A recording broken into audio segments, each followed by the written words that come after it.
Simplement, je me disais en vous écoutant que la méritocratie, certes, elle est imparfaite, Oui, mais pour paraphraser Churchill, c'est peut-être le pire système à part tous les autres. C'est-à-dire que je vois pas par quoi on pourrait la remplacer si on la supprimait.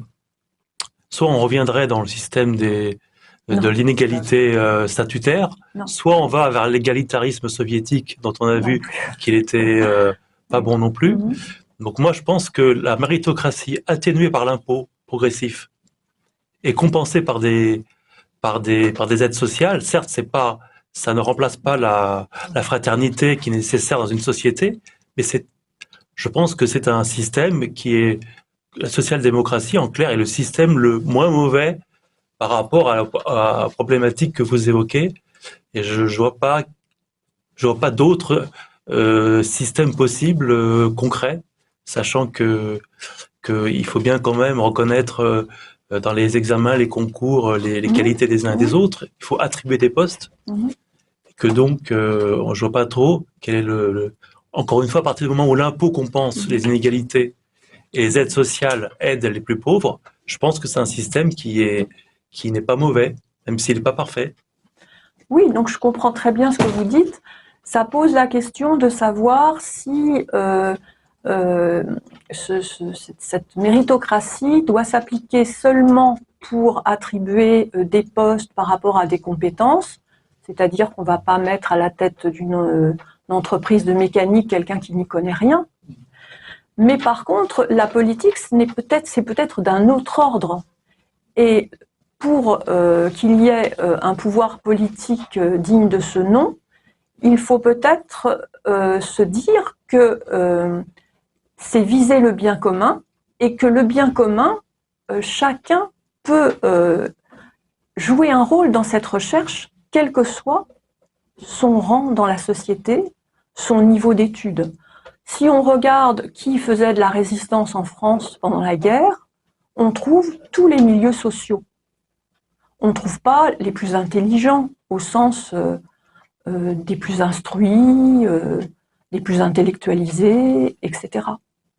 Donc c'est ce que j'ai voulu dire en reprenant la pensée de Sandel, hein, c'est la sienne, hein, vous pouvez le lire.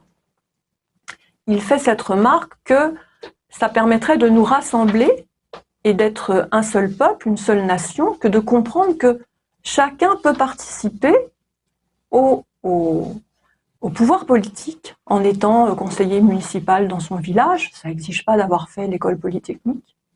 Donc bien sûr qu'il faut des concours et des examens, bien sûr qu'on ne doit pas retourner en arrière et favoriser les riches ou ceux qui sont dans telle caste, mais la vie politique, c'est la recherche du bien, et le bien, c'est pas une question d'instruction ou de richesse ou de statut social. Ou du moins, je vous laisse la question ouverte.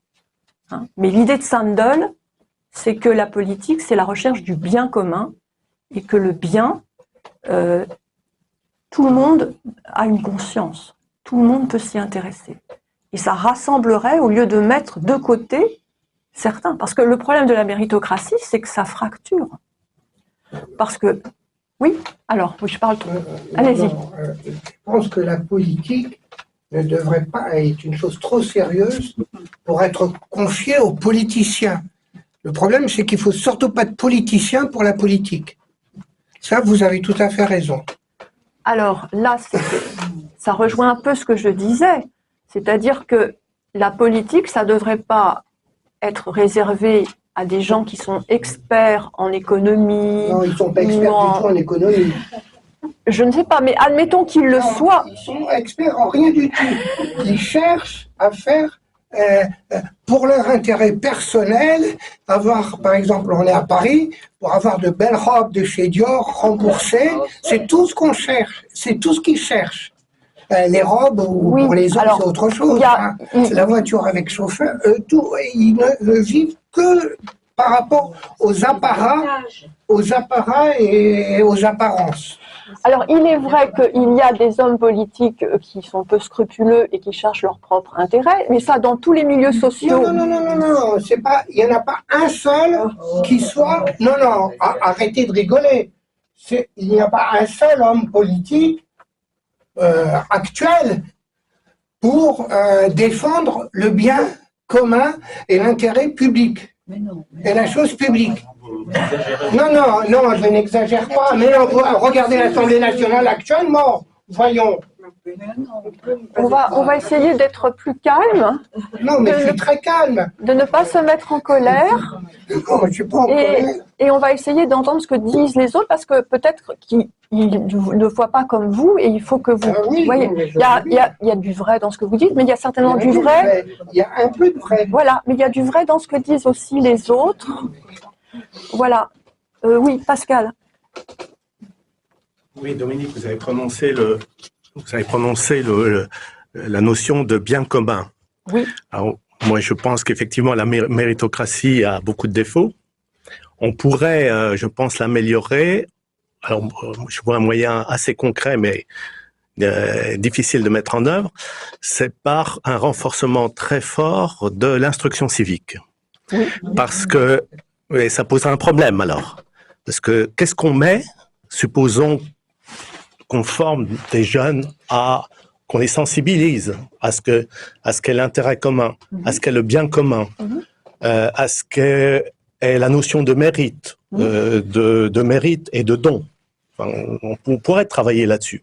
La difficulté viendrait de se mettre d'accord sur qu'est-ce qu'est le bien. Parce que là, je vois des difficultés énormes sur cette définition commune dans l'éducation nationale. Si je pense l'éducation nationale serait en charge, on gonflerait les programmes d'instruction civique pour sensibiliser, pour former, pour éduquer les gens à comment dirais-je, à cette prise de conscience qu'ils font partie d'un tout, d'un ensemble, d'une société. Et donc, ils ont des devoirs, des droits et des devoirs. Oui. Mais la difficulté va résider dans la définition de qu'est-ce que le bien. Or, moi, ce que j'observe un peu aujourd'hui, c'est plus personne n'est d'accord sur qu'est-ce que le bien, qu'est-ce que le moins bien. Il y a une dispersion des valeurs parce qu'on retouche à un sujet qui est la notion de valeur. Alors, une fois qu'on a dit liberté, égalité, c'est quand même des concepts assez abstraits. C'est intéressant d'en discuter d'un point de vue philosophique, mais ça n'induit pas des conduites individuelles ou des comportements individuels. Donc, on va se trouver confronté à cette difficulté de définir qu'est-ce que c'est que le bien commun, qu'est-ce que c'est que le bien, quelles sont les valeurs qui sont importantes. Et donc, je vois pas bien une solution pratique à l'amélioration de la situation actuelle. Alors, du point de vue je réponds, et puis, à moins que vous vouliez lui répondre, ou c'est une autre question. Du point de vue de l'éducation civique, je suis parfaitement d'accord, et ça rejoint ce que dit Sandel, c'est que le civisme est une question de morale et pas une question de connaissance. Il n'y a pas besoin d'avoir fait une grande école pour savoir faire son devoir. Voilà. Et donc, ça pourrait être renforcé à l'école ou dans la société, sous d'autres formes d'associations, que sais-je encore. Après, en effet, la question, c'est, nous voulons tous le bien commun, mais qu'est-ce que le bien commun? Mais ça, je dirais que c'est l'intérêt de la vie politique. Ça serait dangereux que tout le monde pense la même chose, d'une certaine façon. Je pense que ce qu'on pourrait apprendre aux enfants, c'est peut-être pas tant ce qu'est le bien, enfin, sauf des choses élémentaires, évidemment, sur lesquelles nous allons tous, je pense, être d'accord, comme le respect de toute personne humaine. Mais ensuite, on pourrait leur apprendre qu'ils ne détiennent pas tout seuls précisément ce qu'est le bien ou même ce qu'est le vrai, et que c'est seulement en dialoguant avec des gens qui pensent autrement qu'on peut avancer. Et la vie politique, c'est ça. La vie politique, c'est pas le consensus où tout le monde est d'accord. Sinon, ça ressemble plutôt à la Russie, à la Chine ou que sais-je. Là où tout le monde est d'accord, il n'y a pas de problème. En France, il y a beaucoup de problèmes parce qu'on n'est pas d'accord précisément. Mais ça, c'est la vie politique. Il n'y a pas de vie politique sans opposition, sans conflit, sans pluralité.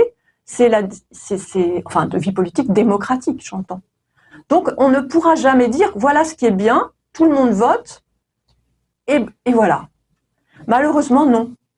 Mais je pense qu'il y a quand même un terreau commun, hein, comme le respect universel de la personne. Alors, il y a toujours des personnes qui vont échapper à ça, mais on peut se mettre d'accord là-dessus avec les enfants, par exemple. Et après, quand ils seront adultes, si on leur a appris la tolérance, l'ouverture d'esprit, d'avoir le sens du dialogue, ça, c'est un engagement politique et c'est une forme de bien commun, dirais-je. Même si, à la marge, il va y avoir quelques fanatiques qui vont vouloir échapper à ça. Il y a bien des valeurs civiques qui devraient transcender les partis politiques. Oui, mais important, oui, tout simplement le respect des oui, autres. oui, mais alors tu me dis que c'est très abstrait. Alors, bien sûr, l'égalité, c'est abstrait, mais on peut bien distinguer une égalité de droit, une égalité de fait, expliquer qu'il y a des inégalités de fait qui sont justes parce qu'elles vont dans le bon sens. Hein, on ne va pas demander aux mousses de commander le bateau. Hein, voilà, tout le monde peut comprendre. Un enfant, il peut comprendre ça, que le mousse, il doit obéir au capitaine. C'est pas lui qui va faire naviguer le bateau. Donc, il y a des inégalités de fait. Et là, on est dans l'ordre de la méritocratie. Il faut que le mousse, il apprenne à naviguer. Voilà, il va passer les examens. Après, il y a aussi une égalité de droit qui fait que chacun a les mêmes droits en France et est digne de respect, même si il est mendiant, même si il n'a pas fait d'études, etc. Quoi. Voilà. Mais après, c'est vrai qu'on va rentrer dans des débats quand il va falloir voter pour l'impôt, pour ceci, pour cela, etc. Mais c'est ce qui enrichit, c'est ce qui est difficile, mais c'est ce qui enrichit une démocratie, me semble. C'est ce qui fait la démocratie. Si on est toujours tous d'accord, je sais pas, ça me paraît étrange. Hein, mais c'est très difficile. Et donc, il y a toujours un peu de désordre. Oui, je vous écoute. Oui, allez-y. Vous avez, si j'ai bien écouté, relativement peu évoqué, disons, ce qui serait la sociologie de l'éducation.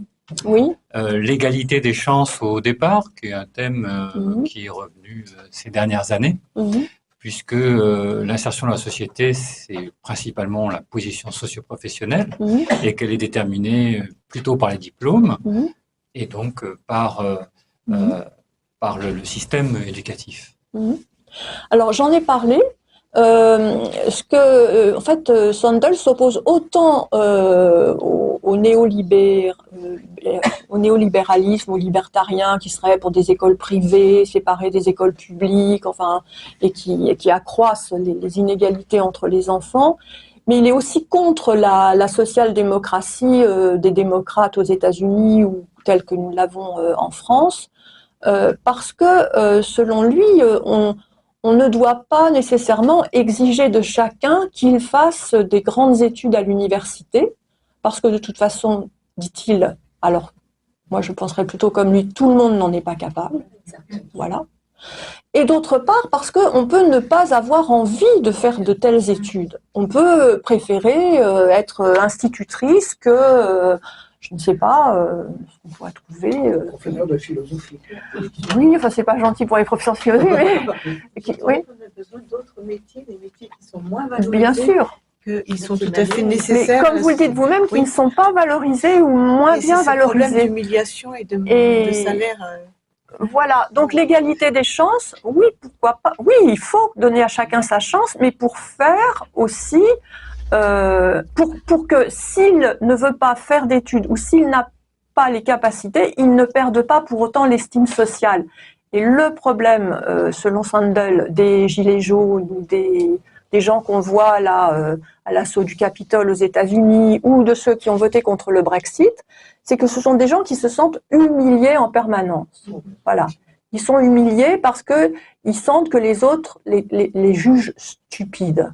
Voilà, ils n'ont pas fait d'études, ils sont pas allés à l'école, ils ont des goûts, voilà.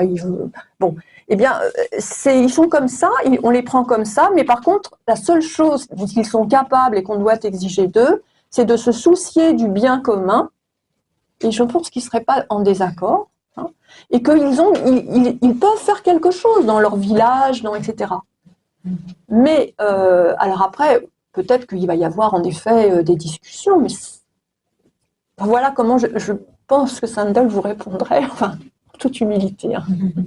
Du coup, Alors, comment peut-on préciser que ce sentiment d'humiliation viendrait-il ? Je pense que si on dit que dans une société, les gens qui sont valorisés, ce sont des gens qui sont allés longtemps à l'école et qui se sont bien adaptés à la société telle qu'elle est et qui donc se sont enrichis et ont un certain train de vie, et que par contre les autres, voilà, ils ont perdu. Voilà, on juge la pauvreté comme on ne valorise plus la pauvreté. Au Moyen-Âge, bon, je ne dirais pas que c'était drôle d'être pauvre, un pauvre mendiant, un pauvre hère, mais il y avait voilà, la pauvreté pouvait avoir une valeur. Ça pouvait être un choix de vie. Aujourd'hui, celui qui voudrait être pauvre, on le regarde bizarrement. Mais, sans parler de pauvreté, il y a les ouvriers, de façon générale, ce qu'il en reste. Oui, rien. Ce qu'il en reste. Aujourd'hui, effectivement, il y a une sorte de ressentiment chez eux, mais ça fait suite à toute une évolution, à la désindustrialisation en France, à un certain nombre de phénomènes, plus le surplomb des élites qui viennent là en surplomb et qui, quelque part, sont aussi à l'origine de cette désindustrialisation. Donc ceux qui sont à l'origine, quelque part, ou qui n'ont pas combattu de manière suffisante, viennent en plus donner des leçons à ceux qui sont... Donc, évidemment, il y a une forme de ressentiment qui est humain, tout simplement, qui s'exprime. Qui plus est, je pense aussi aujourd'hui, avec le phénomène des réseaux sociaux, où les gens riches s'exhibent et tout le monde voit la richesse des Indes. Et puis moi, je suis ouvrier dans ma campagne, etc., avec mes 2 poules, et j'ai du mal de terminer mon mois, et alors que je vois tous les Pékins s'expriment sur les réseaux sociaux, j'ai passé des vacances, un machin, un truc, etc. Et moi, je peux pas. Et puis, je travaille comme je travaille. Je suis pas. C'est ça. Je suis pas pauvre de rien. Je suis pas un gueux de machin. Je fais un travail utile dans la société. Et malgré tout. Exactement. Voilà, j'ai du mal de terminer mon mois. Je peux pas partir en vacances ou je trouve mes sous. Et puis, on vient me donner des leçons. Et donc, il y a effectivement un ressentiment qui s'exprime et qui s'exprime aussi par la violence. C'est-à-dire qu'on n'a plus ceux qui étaient ouvriers ou petits agriculteurs n'ont plus d'avenir. Voilà. On leur dit qu'ils n'ont plus d'avenir. Comment ? Ou on leur dit ou on leur fait comprendre. Parce que c'est un choix politique de les faire disparaître en allant chercher loin sur la planète d'autres ouvriers ou d'autres agriculteurs. Donc, ces gens qui gagnaient leur vie petitement, mais qui la gagnaient, ont de plus en plus de mal à s'en sortir, alors même qu'ils ont la bonne volonté d'être ouvriers ou d'être petits agriculteurs. Donc, on voit bien qu'il y a quelque chose à faire avec ces gens. Ce sont pas des gens qui sont fainéants, qui sont complètement stupides, etc. Donc, il faut réduire quand même les inégalités. Les inégalités, il est normal qu'un homme ayant beaucoup de responsabilités, je sais pas, qui est chef d'entreprise, gagne plus que celui qui nettoie le plancher. Mais d'un autre côté, il ne faut pas non plus que ça soit 2 planètes. Donc voilà. Oui. D'ailleurs, j'ai une anecdote à raconter par rapport à ce que vous dites, c'est que quand a été créé le journal Libération en 1973 par Jean-Paul Sartre et Serge July, le principe était que tout le monde a le même salaire. Le directeur, la femme de ménage avaient le même salaire. En gros, 2 000 € par mois. Et c'est un système qui a duré 3-4 ans. Après, c'était intenable. Donc, ça montre bien qu'on peut être idéaliste, souhaiter une égalité la plus forte possible. C'est juste, me semble-t-il, que celui qui dirige le journal soit mieux payé, parce que c'est quand même une très grande responsabilité. Mais par contre, il ne faut pas que celui qui est tout en bas de l'échelle ait du mal à finir son mois. Voilà, me semble-t-il. Mais Sandel ne dit pas qu'il faut faire de l'égalitarisme, loin de là. Et il ne défend pas la social-démocratie sous toutes ses coutures. Ce qu'il veut, c'est qu'on redonne une place à chacun dans la société. Pour que chacun ait sa place, il faut qu'il soit estimé. Et cette estime viendrait de ce qu'on lui dirait qu'il peut participer à la vie politique, qu'on lui demande son avis, quoi. Voilà. Il peut faire quelque chose. Tout le monde peut être conseiller municipal dans une mairie. Il ne faut pas être... voilà, il faut savoir lire et écrire, mais bon, tout le monde sait lire et écrire à peu près en France aujourd'hui. Enfin, pas partout dans le monde, mais... Oui, bonjour, en fait, ce que je vais vous dire, c'est surtout mon avis personnel d'ordre général. Oui. Donc, ce sera un peu fouillis. Et déjà, ce que je trouve fort dommageable avec le système scolaire français, après les autres, je les connais pas, c'est qu'en fait, on passe énormément de temps à ingurgiter énormément d'informations, mais on nous apprend pas à nous connaître nous-mêmes, en fait.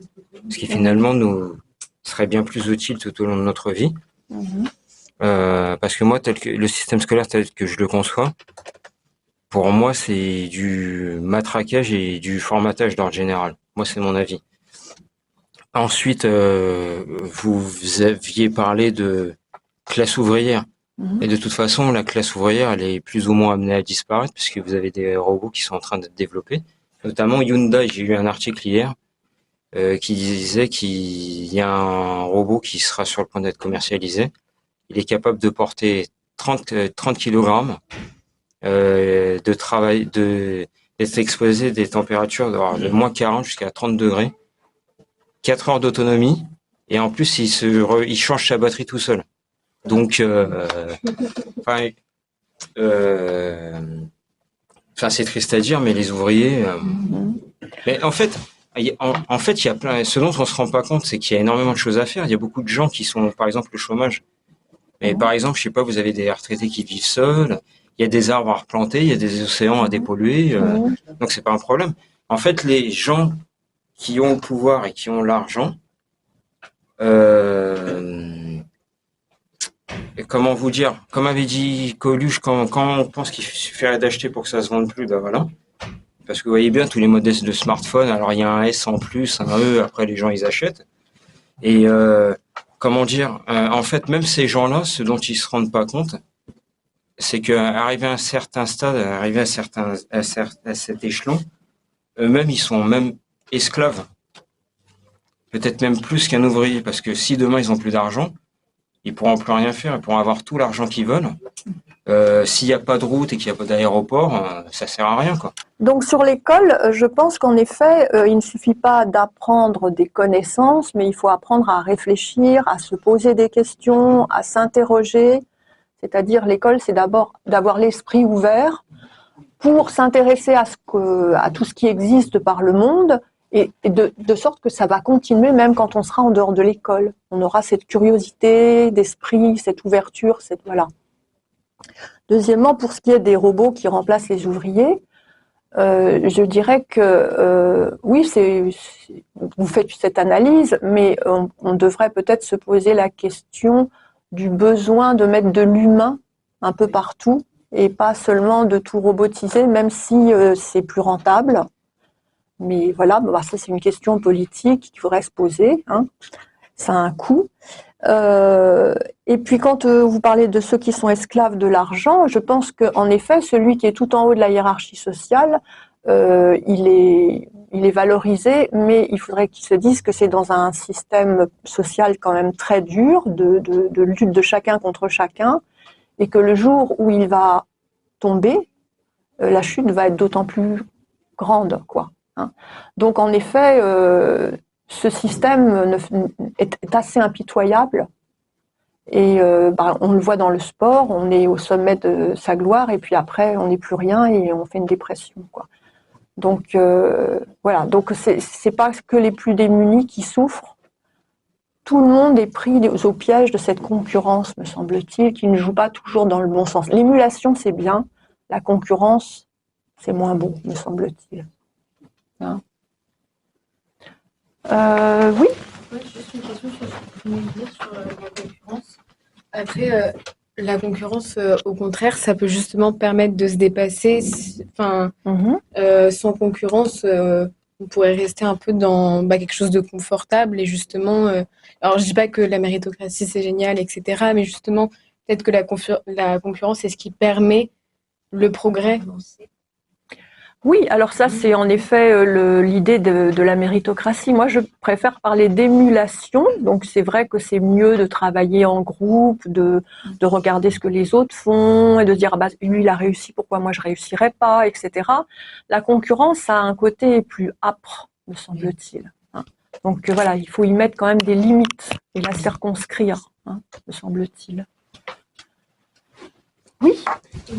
Alors, merci pour votre conférence. Donc, votre intervention me fait penser aussi au développement personnel, dont on entend beaucoup parler ces dernières années, et qui vient finalement aussi rajouter, amplifier ce phénomène de concurrence avec soi-même, puisque l'idée étant d'aller vers la meilleure version de soi-même. Et d'essayer en permanence de se dépasser avec tous ces coachs aussi qui sont aujourd'hui présents pour prêcher la bonne parole et accompagner vers la réussite. Alors après, la réussite, c'est évidemment quelque chose d'assez subjectif.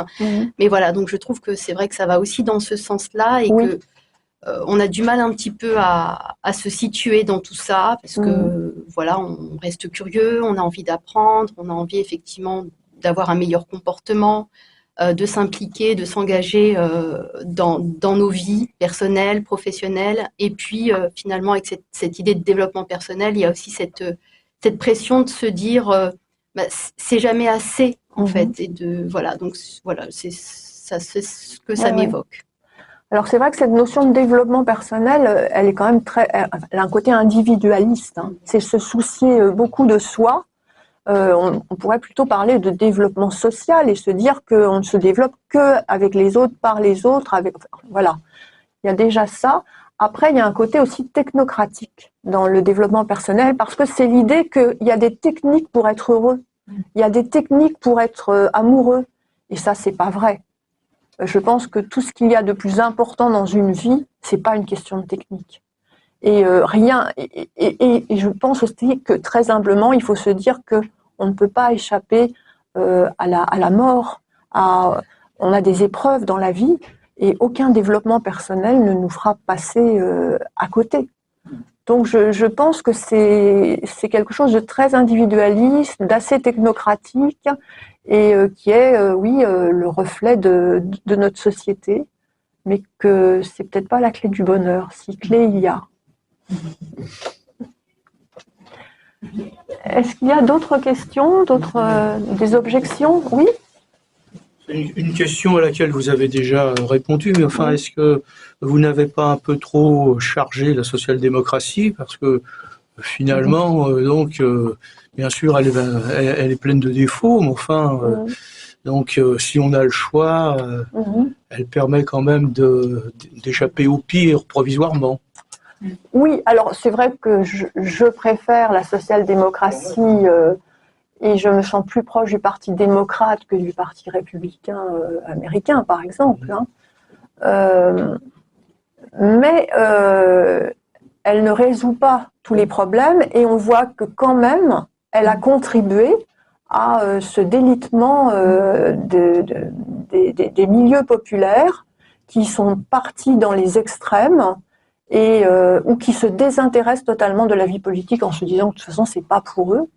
Et ça quand même c'est amené en grande partie par je sais pas, je pourrais pas citer des noms en France, mais je pense que le Parti démocrate aux États-Unis a une grande responsabilité. Voilà. Est-ce qu'il y a identité entre le Parti démocrate et la social-démocratie européenne? Non, peut-être que la social-démocratie va plus loin dans elle a une tradition européenne qui ne va pas jusqu'aux excès. Elle englobe le Parti socialiste, on pourrait dire. Oui, alors on peut avoir cette préférence. Moi, personnellement, en effet, je préfère une social-démocratie à un néolibéralisme très, très dur, très âpre. Oui, ça c'est encore autre chose. Mais il faut quand même bien voir où ça nous a mené. Donc il y a quand même quelque chose que la social-démocratie n'a pas compris, n'a pas vu venir. La social-démocratie française a réduit les capacités de la sécurité sociale, c'est évident. Oui, et puis on pourrait dire que alors là, on va rentrer quand même dans des... Bon, je suis obligée de citer la gauche française a abandonné la classe ouvrière ou ce qu'il en restait. Elle a abandonné les petits agriculteurs. Elle a en partie. Alors, est-ce qu'on peut parler d'abandon? Je ne sais pas. Enfin, effectivement, il ne se retrouve pas dans le programme du Parti socialiste. Il n'y a plus un ouvrier à l'Assemblée nationale. Ben ça, voilà. Bon. Non, mais au-delà de cela, même les partis les plus à gauche en France ne semblent pas très soucieux des milieux dont je vous parle. Et après, il ne faut pas s'étonner de voir où ils vont aller. Excusez-moi, madame, je vais rester calme, mais c'est bien un député qui a dit que les gens du Nord étaient des abrutis finis, publiquement. Et ça, je ne sais pas. Ah si, je vous assure, c'est le problème aussi de ce parti. Je voulais aussi vous demander si vous pourriez préciser un petit peu l'opposition entre John Rawls et donc son élève que vous venez d'exposer, parce que au fond John Rawls lui aussi a quand même envie de défendre une social-démocratie de l'époque de John Kennedy. Et donc là, au fond, qu'est-ce qui les sépare véritablement? Ce qui les sépare, c'est que pour Rawls, s'il y a une égalité de droit et si les inégalités de fait vont dans le sens du bien commun, tout va bien. Tout va bien. Et je pense que pour Sandel, il faut aller plus loin. Et travailler cette notion d'estime sociale pour tous et aussi y mettre un sens moral, alors que pour Rawls, on est dans le domaine du droit. C'est un rapport au droit. Voilà, le droit suffit et puis après, voilà. Est-ce que chez Sandel, il y a un sens de l'utopie? Je ne crois pas, parce que c'est pas du tout quelqu'un d'extrême, c'est quelqu'un qui se réclame d'Aristote, enfin, je pense qu'il est il est proche du Parti démocrate américain, peut-être plutôt l'aile gauche, je sais pas, mais voilà. Bon, il a écrit récemment un livre, mais que je n'ai pas lu, avec Piketty. Voilà, donc je pense qu'ils doivent être assez proches. Je crois que c'est un interview de Sandel et Piketty ou un dialogue entre eux, mais je ne l'ai pas lu. C'est paru il y a quelques mois, si on voulait voilà. Bon, c'est sûr que c'est pas quelqu'un de très très à droite, mais il n'est pas très très à gauche non plus. Piketty est plus à gauche. Je pense. Je pense. Encore que.